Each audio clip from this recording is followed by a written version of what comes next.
Formação importante no Flamengo, rubro-negro fechou a janela de transferências com saldo positivo no valor ou na comparação entre compras e vendas.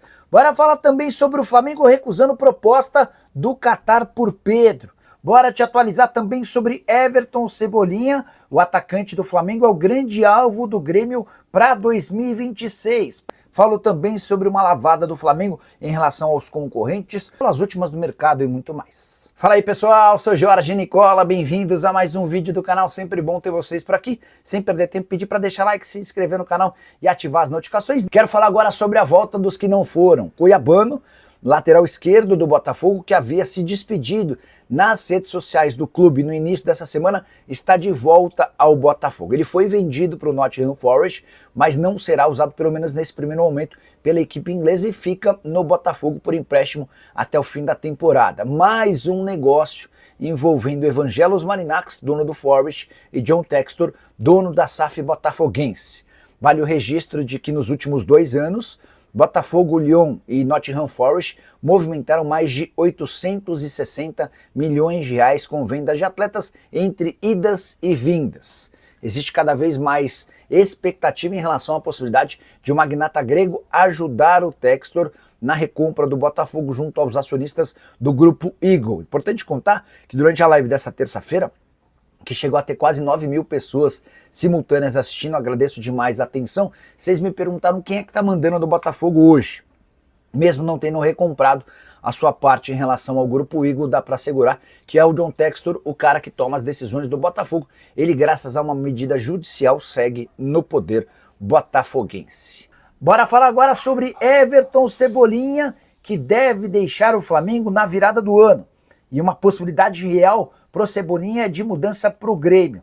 Tudo porque Marcelo Marques, o bilionário, que não para de colocar dinheiro no clube, pôs na cabeça que o grande objetivo é ter Everton Cebolinha como reforço a partir de 1º de janeiro. Você deve estar se perguntando, já que ele tem dinheiro, por que não leva o Cebolinha agora? Vale a lembrança de que o atacante já disputou 14 partidas no Campeonato Brasileiro, o que o impediria de defender um outro clube na Série A do Campeonato Nacional. Dessa maneira, o Grêmio vai focar esforços para contratá-lo a partir do 1º dia do próximo ano. Com uma observação importante, como o contrato do Cebolinha com o Flamengo se encerra em junho do ano que vem, ele vai poder assinar um pré-contrato a partir de janeiro.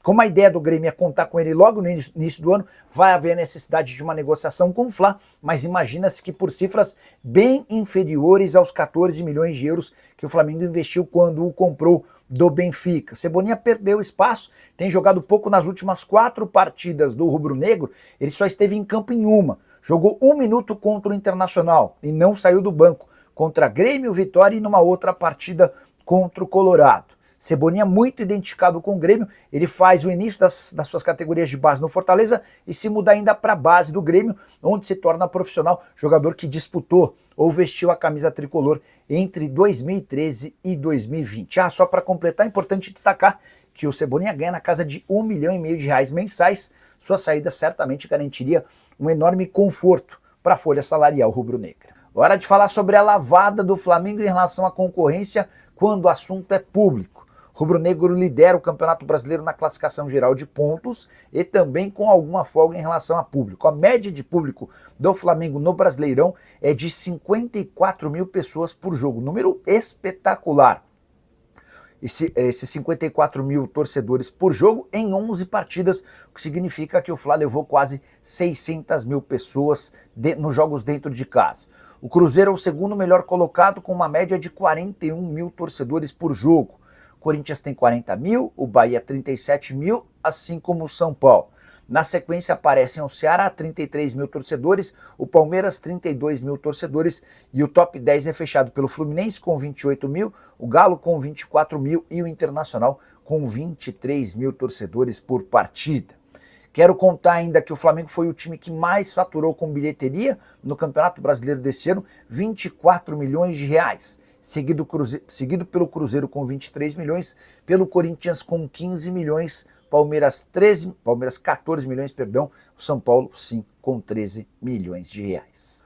Bora falar agora sobre o Flamengo que recusou a oferta por Pedro. centroavante, que correu o risco de sair, especialmente se o Flamengo conseguisse a aquisição de um outro camisa 9. Teve, nas últimas horas, uma procura do Al Rayyan, time do Catar que é comandado por Arthur Jorge, aquele mesmo ex-Botafogo. A oferta do Al Rayyan de 20 milhões de dólares ou 108 milhões de reais. O Flamengo nem quis abrir conversas, até porque não conseguiu avançar na aquisição de um camisa 9. Gabriel Jesus, Beltrán e Tati Castelhanos foram alvos conhecidos pela imprensa, nenhum dos três avançou. Diante desse cenário, não faria nenhum sentido o Flamengo, sem centroavante novo, se desfazer do seu centroavante no atual elenco. A negociação com o Al Rayyan já foi descartada e até por isso, na imprensa lá do Catar, há quem garanta que Mitrovic está a caminho do Al Rayyan. Mitrovic, atacante sérvio, dos melhores que atuava no Al Hilal, também não fez parte de uma lista de inscritos do time saudita e estava à disposição do mercado. Só para completar, contar que o Dinamo de Kiev vai pagar 2 milhões e 100 mil reais ao Flamengo por 50% dos direitos econômicos do atacante Shola. O nigeriano vai ser negociado e deixará 50% do valor de uma venda futura para o rubro-negro. Hora de falar sobre o Flamengo. O rubro-negro teve lucro ou prejuízo na janela de inscrições que se encerrou nessa terça-feira? Bora para os números. Dá para dizer que o saldo foi positivo. Entre compras e vendas, sobraram nos cofres do rubro-negro pouco mais de 100 milhões de reais, para ser mais preciso, 101 milhões de reais, 101 milhões e 500 mil reais, tá?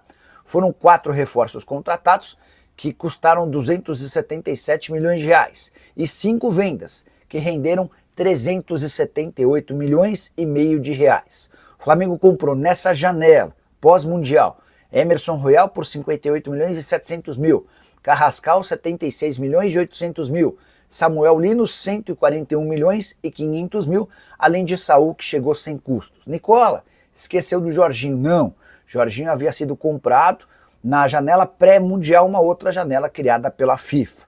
Saíram do rubro-negro o lateral direito Wesley, 162 milhões e 200 mil, o meio-campista Gerson, 160 milhões e 600 mil, além de Matheus Gonçalves, 50 milhões e meio de reais, Lohan, 3 milhões e 100 mil reais e Shola, 2 milhões e 100 mil reais.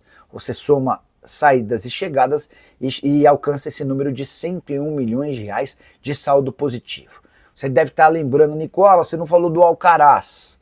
Sim, o meio atacante argentino foi vendido para o Everton por 96 milhões de reais no fim do mês de maio, também dentro daquela janela pré-mundial, por isso Jorginho e Alcaraz não fizeram parte dessa relação. Se você quiser incluir vendas em outros momentos, também precisaríamos citar do Fabrício Bruno, negociado com o Cruzeiro no início desse ano. Bora falar um pouquinho sobre o futebol árabe. Nessa terça-feira surgiu a notícia de que o Al Rayyan, o time do Catar, que tem Arthur Jorge como técnico, fez uma investida em Pedro. Proposta de 20 milhões de euros, o Flamengo recusou a proposta. E o que dá para dizer é que a negociação com o Mitrovic avançou. O sérvio, que joga no Al Hilal e está fora dos planos do time saudita, tinha negociações avançadas para se tornar reforço do Al Rayyan. Num primeiro momento, eu até imaginei que a chegada do Pedro ou do Mitrovic seria indício da saída do Roger Guedes. E essa notícia interessa especialmente aos gremistas, até porque nessa terça-feira o André Hernan cravou que existe a possibilidade real de o Grêmio contratar o Roger Guedes nessas últimas horas, né? Eu entrei em contato com uma pessoa muito próxima ao Marcelo Marques, que é um investidor que está colocando dinheiro no Grêmio, e também com um dirigente gigante do futebol do Grêmio. Só não vou identificá-lo porque ele pediu off. Mas as duas partes asseguraram que não existe nova tentativa do Grêmio em contratar o Roger Guedes. Ambos afirmam que a notícia não é real e parte de uma tentativa do empresário em valorizar o Roger Guedes, tá? Valeu, rapaziada. Ficamos aqui com aquele giro de notícias super importantes do Flamengo. Informações exclusivas e atualizadas para você não perder nada. Deixa aquele like maroto. Inscreva-se no canal. Ativa aí também o sino das notificações para ficar por dentro de todas as atualizações do maior clube do Brasil. Claro, de quem a gente está falando realmente do maior clube do mundo. A gente fala realmente dele, o maior clube de todos os tempos. Quem? Espero que você fale de novo. A gente fala do Mengão, o famoso Flamengo, o Malvadão. Um grande abraço, até o próximo vídeo. Fui.